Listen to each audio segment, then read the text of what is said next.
Cuối năm 1788, gió Bắc nổi lên và bóng giặc phương Bắc tràn xuống như sóng dữ.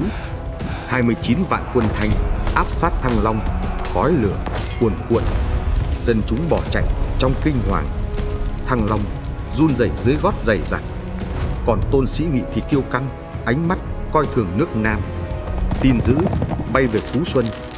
Nguyễn Huệ đứng sừng sững, mắt lạnh như thép, tay siết chặt chuôi kiếm. Muốn tung cú đấm ngàn cân thì trước hết phải có tay lại. Ngô Văn Sở ra lệnh rút lui khỏi Thăng Long, bảo toàn lực lượng chờ thời cơ. Về đến Tam Điệp, Biện Sơn, dựng hào sâu, lũy cao, làm tuyến phòng thủ thép giữa miền Trung. Tại Phú Xuân, Nguyễn Huệ đăng quang trở thành hoàng đế Quang Trung. Ông khoác áo giáp rồi cất lời hịch vang sấm: đánh cho nó Trích Luân bất phản, đánh cho nó Phiến Giáp bất hoàn. Và rồi quả quyết, mùng 7 Tết ta sẽ vào Thăng Long mở tiệc khao quân. Chống trận dồn dập vang dền. Đại quân thần tốc bắt đầu hành trình 600 cây số trong 5 ngày đêm. Đi đến Nghệ An, trai tráng nườm nượp tòng quân, nghĩa binh gia tăng như sóng dữ. Người trước gánh giấc ngủ người sau, võng không dừng, chân không nghỉ. Đêm giao thừa, khi quân Thanh còn say tiệc, Tây Sơn vượt sông Gián Khẩu, quét sạch đồn Tiền Tiêu, không một tên lính kịp báo tin. Tới Hạ Hồi, Quang Trung tung đòn tâm lý chiến. Tiếng loa vang bốn phía, tiếng già dậy đất.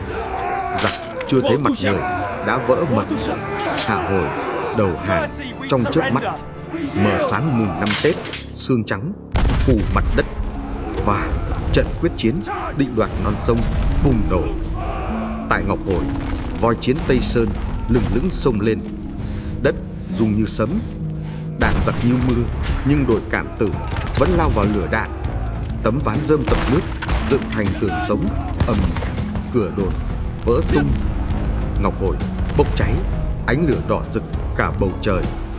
Ở Đống Đa, Đô đốc Long tung dòng lửa thiêu rụi doanh trại giặc Thanh U. Sầm Nghi Đống tuyệt vọng đứng trên đại chỉ huy rồi chọn cái chết.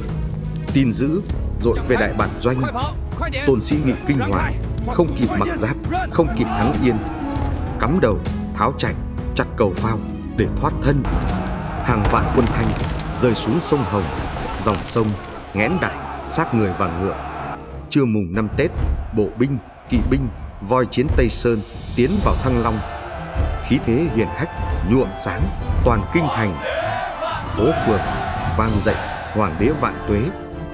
Dân chúng hân hoan trong khúc ca khải hoàn mùa xuân chiến thắng. Một cành đào nhật tân đỏ thắm phi về Phú Xuân báo tin thắng trận.